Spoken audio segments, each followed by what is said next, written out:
Well, the unthinkable has happened. Lord Ballyedmond is dead. There is a palpable sense in the air of the loss that Newry is experiencing at the moment. For Lord Ballyedmond provided prosperity for generations of Newry families. At the moment, 1,700 people are employed at his Newry factories. But all of that for Lord Ballyedmond, Eddie Hockey, came to an end in Norfolk last night in the south of England, in the village of Gillingham. It all ended in the helicopter crash. Looking around here, we see this morning the flag at half-mast here at Norbrook, the factory chimney in the background, and the monument in the foreground to Newry's greatest, a monument put in place by Eddie Hockey himself as a tribute to the great people of Newry in the past.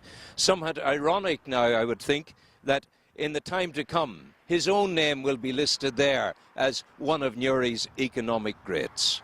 What happened is yet to be established in relation to the crash, but what we do know and can say at the moment is that at around tea time last evening in Gillingham, at his estate there, the helicopter with 4 human beings on board took off to head home to Rostrevor in County Down, just 7 miles away from us from where we stand.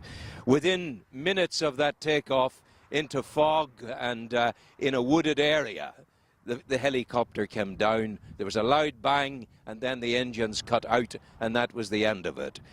People who were on the scene at the time, sitting there having coffee at a nearby restaurant, they heard the nonsense of the bang. They heard the awfulness that had come to pass.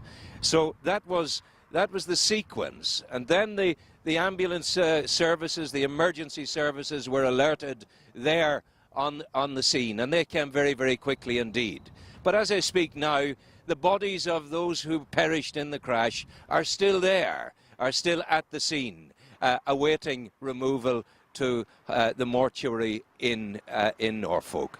The whole thing is a tragedy for Newry. The whole thing is an awfulness. Northern Ireland's richest man should have been home here today, just as he was in Gillingham this time yesterday, with the awfulness of the tragedy still to unfold.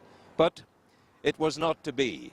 The decision was taken to fly, and the investigators at the moment are looking carefully into the situation of the weather conditions at the time. We do know that Dr. Hockey, Lord Ballyedmond, had made a complaint, made a protest last year about a helicopter of his ownership, which he found was unsatisfactory for a number of reasons. He made his protest, he made his demand for a refund or for things to be sorted out.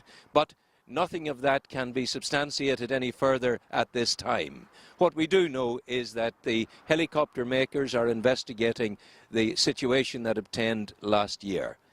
Here at the moment, it's a barren enough situation, a bleak presence here on the Armagh Road in Newry with the factory in the background. People in Newry this morning shocked beyond belief at what has occurred, shocked at the speed with which things changed. Full, happy prosperity this time yesterday, the takeoff of the plane at tea time yesterday, within minutes, disaster struck. Lord Ballyedmond and 3 other people on board, including the pilot, were dead.